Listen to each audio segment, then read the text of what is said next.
So, when your dog tries to tell you something with their behavior that you don't understand, it can definitely be frustrating. I mean, not just for you, but for your dog too, right? Because there's just like a communication gap.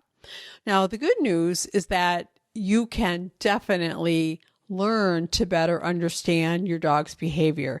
I mean, with more mindful attention, dedication, patience, presence in the moment, you will be able to decipher how your dog is feeling and what they're trying to communicate so that you can become a more and more brilliant partner for and with your dog.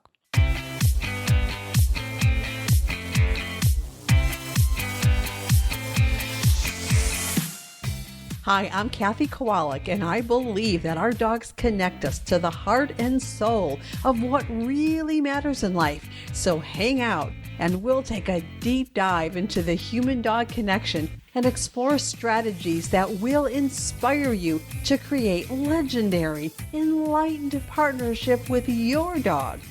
This is the Enlightened by Dogs podcast.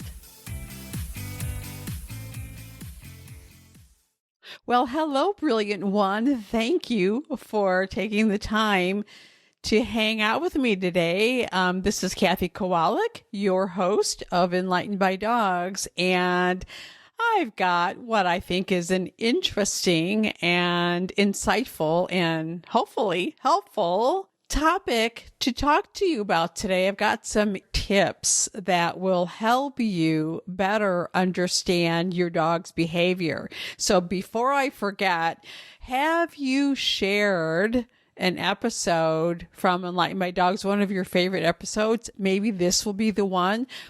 Share it with your friends and let's get the word out. I'd really, really appreciate it. And of course, as always, if you could take a few moments to leave a rating and review on your favorite podcast app, that would be awesome. Okay, so does your dog ever look into your eyes as if they want to tell you something very important, but you've got no idea what? Well, that happens to me a lot.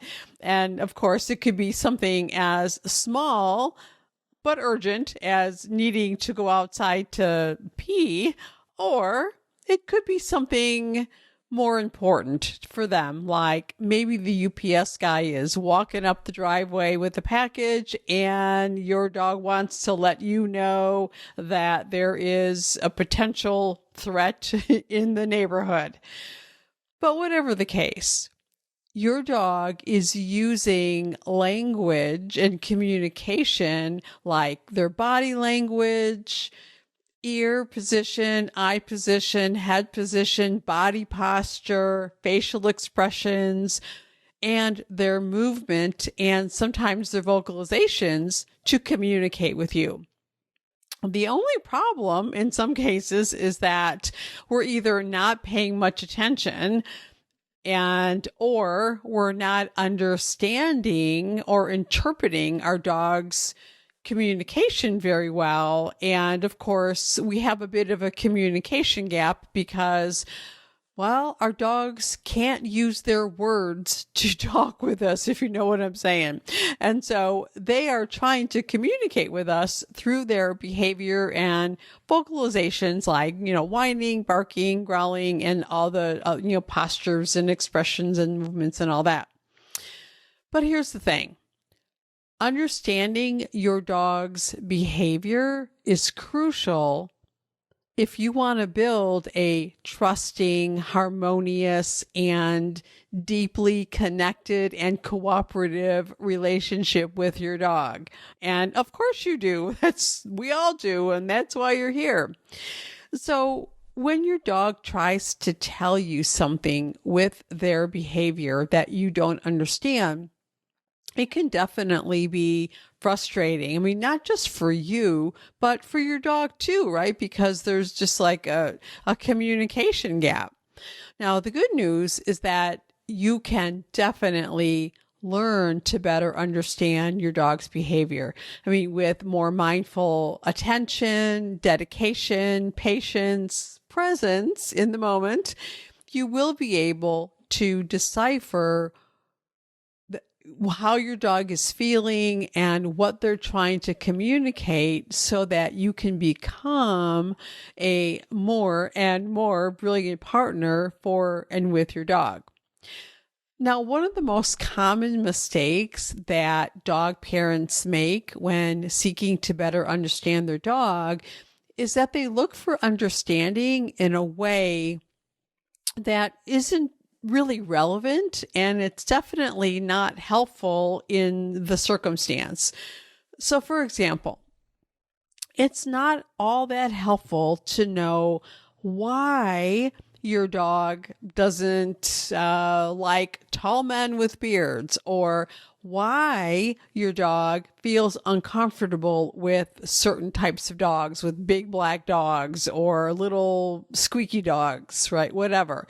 I mean, these types of questions, these types of why questions only serve to keep you stuck and feeling confused and keep your dog feeling unheard. I mean, think about it. Understanding that your dog feels uncomfortable or feels frustrated or feels anxious or feels triggered with certain things is really all you need to know. I mean, why they feel that way won't change your response, will it? Well, not if you are thinking about how to create more calm, more connection, more cooperation, and more trust between you and your dog. It makes sense? Okay, so here are 3 of my tips to help you better understand your dog's behavior. All right, tip number 1. Your dog's, I'm air quoting here, your dog's bad behavior, so your dog's difficult behavior, is a cry for help. Since dogs can't talk it out with words, they act it out. And this means that they use their actions, their behaviors, to communicate their feelings. When your dog feels happy, they make it clear, with tail wags and smiles, and in my case with my border collies, lots of spinning. However, when your dog feels uncomfortable, vulnerable, worried, unsure, and they feel unheard about that, their behavior quickly escalates from a whisper to a shout, aka big, loud behavior that we just can't miss. So their whispers start small, and they can be tricky to catch if you don't know what you're looking for, or maybe you're distracted, maybe you're thinking about other things, you know what I mean? And for example, if you have a reactive dog, well, they might just completely lose it around other dogs. Excitable dogs may pull you towards something or bark at something, bark at you, right? Because they want you to take them closer, or they want to go sniff something, right? A dog busy checking their pee mail might not come to you unless you've got a delicious, tasty treat in your hand. A fearful or anxious dog might try to get away or hide, or maybe bark in defense, for example, right? And so those behaviors all started as whispers, and we can think of these types of behaviors as, bad or difficult or, unwanted. But what if you simply changed your perspective? What if these types of behaviors are simply communication that ultimately escalate into your dog crying for help? Like when a dog lunges at another dog or barks hysterically at your elderly neighbor for no apparent reason, it's because the situation is making them feel stressed out, fearful, or maybe even frustrated. I mean, sure, it doesn't make sense to us because, well, like maybe we know the other dog is friendly and we know that the elderly neighbor is just watering their plants, and neither poses a threat to either you or your dog. However, there it is. Your dog is feeling stressed and like they're in a position to feel like they have to deal with the situation in the only way they know how. And they're responding to it, reacting to this situation with so-called, bad behavior, difficult behavior, unwanted behavior, because they're not being heard in a way that causes their human to listen and make appropriate changes to bring back feeling safe and calm. All right. So tip 2 segues right from there. Pay attention to your dog's whispers. I mean, most, if not all, unwanted or difficult behavior from our dogs are simply cries for help. And they start with a whisper. I mean, and sometimes they're so subtle, like, did your dog lean into your leg during a seemingly ordinary situation, such as passing another dog on a walk? That was a whisper. Like maybe your dog hung back just a tiny little bit, right? That was a whisper. Or maybe your dog lifted up their head a little higher. Maybe their ears got a little bit taller and they became more alert. These little whispers, these little actions are whispers that your dog is communicating with you, and they're telling you that they feel a little uncomfortable. And if you didn't recognize the whisper, you probably just, got on with your life, right? Just do what we do. We're just going on. And meanwhile, each time your dog found themselves in a similarly uncomfortable situation, they realized that you weren't listening to them. And so their whisper became louder. Maybe your dog started to bark at the trigger, maybe pull you in a different direction, maybe tuck their tail between their legs, maybe try to escape, or maybe lunge and bark to create more space for themselves. The worst thing you can do when your dog is communicating is to dismiss your dog's communication as irrelevant because you don't see it the way they see it. I mean, your dog needs to trust you, right? And each time your dog's whispers go unheard, your dog can become more and more convinced that they need to take things into their own paws. Now, this next bit is important, so hear me on this.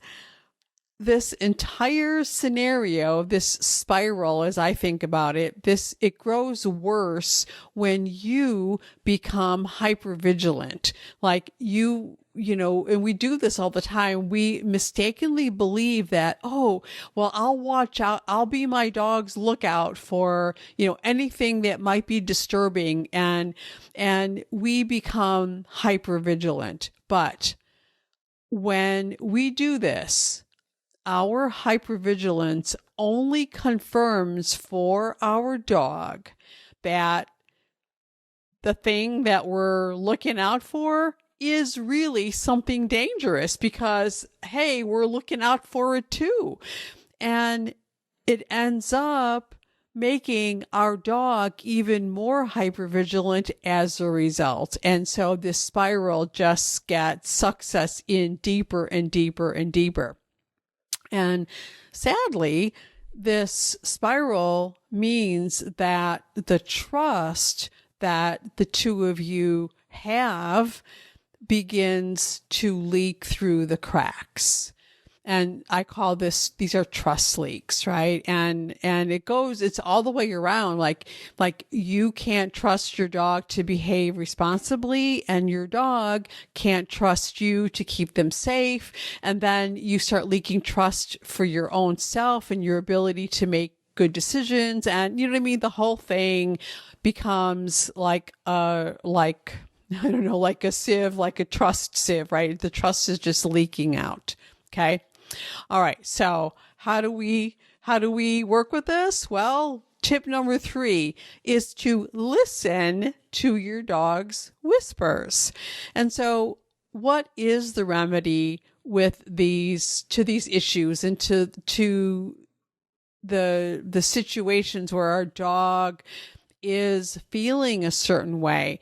Well, I mean, the answer is really simple. Just learn to listen, intend to listen more deeply to your dog's whispers, and,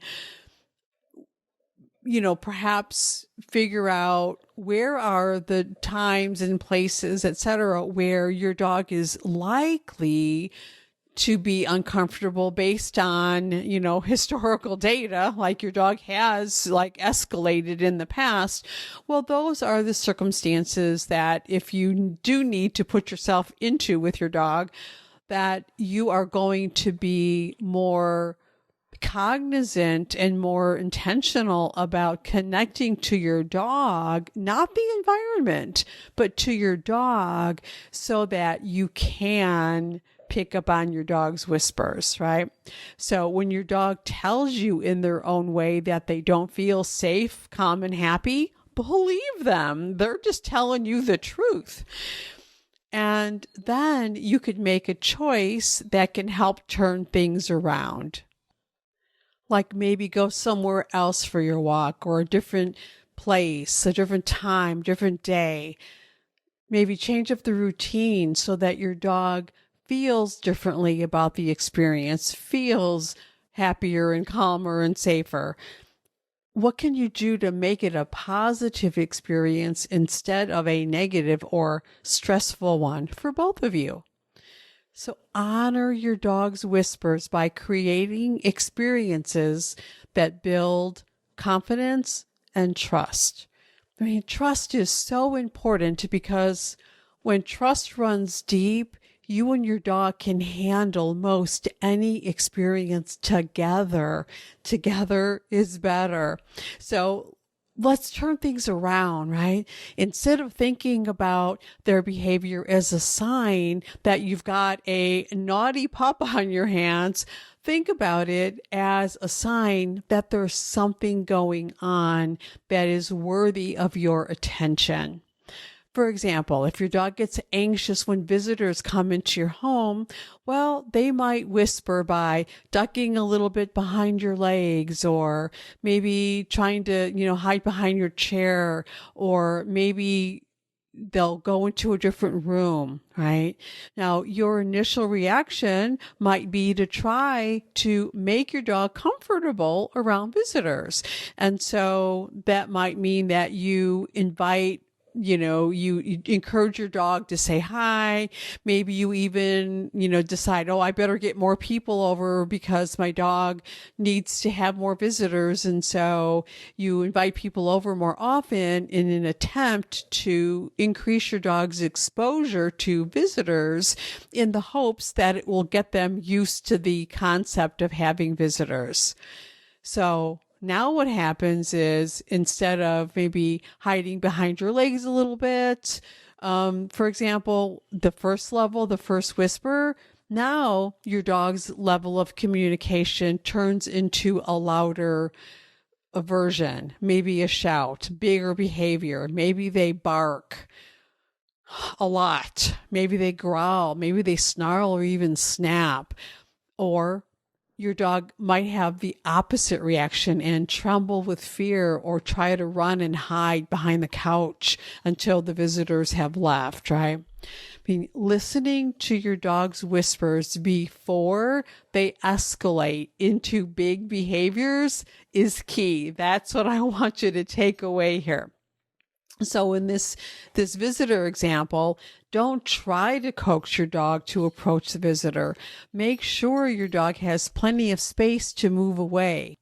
No pressure and lots of space works wonders. I mean, I have a complete masterclass on this issue, this common struggle in my Brilliant Partners Academy, because it is so common. It's a common cause of stress in so many dog families.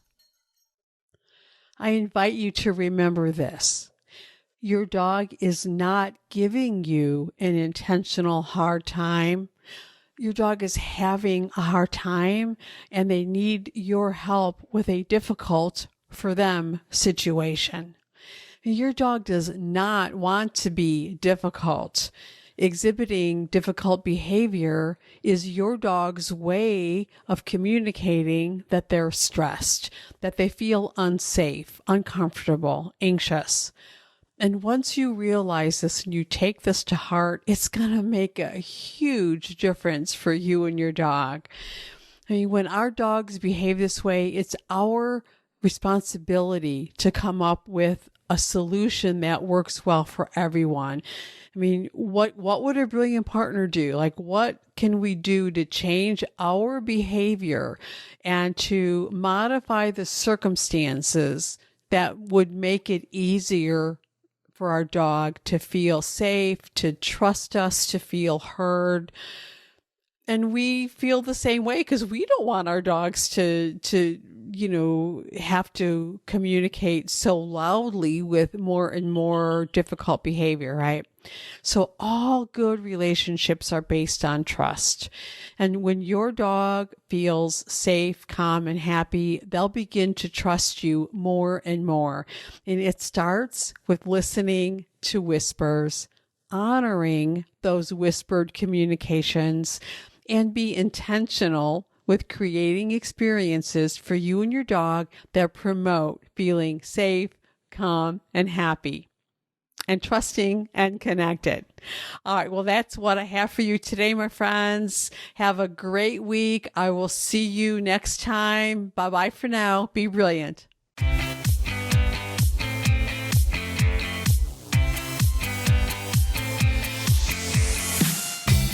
Thanks so much for listening. And hey, if you would like to work with me so that I can help you discover the missing pieces you need so that you and your dog can finally be happy and enjoy life together, then head on over to dancingheartsdogacademy.com and request your invitation to join us in the Brilliant Partners Academy when the doors open for the next enrollment. See you next time, and remember, a brilliant partnership with your dog makes your whole life brilliant.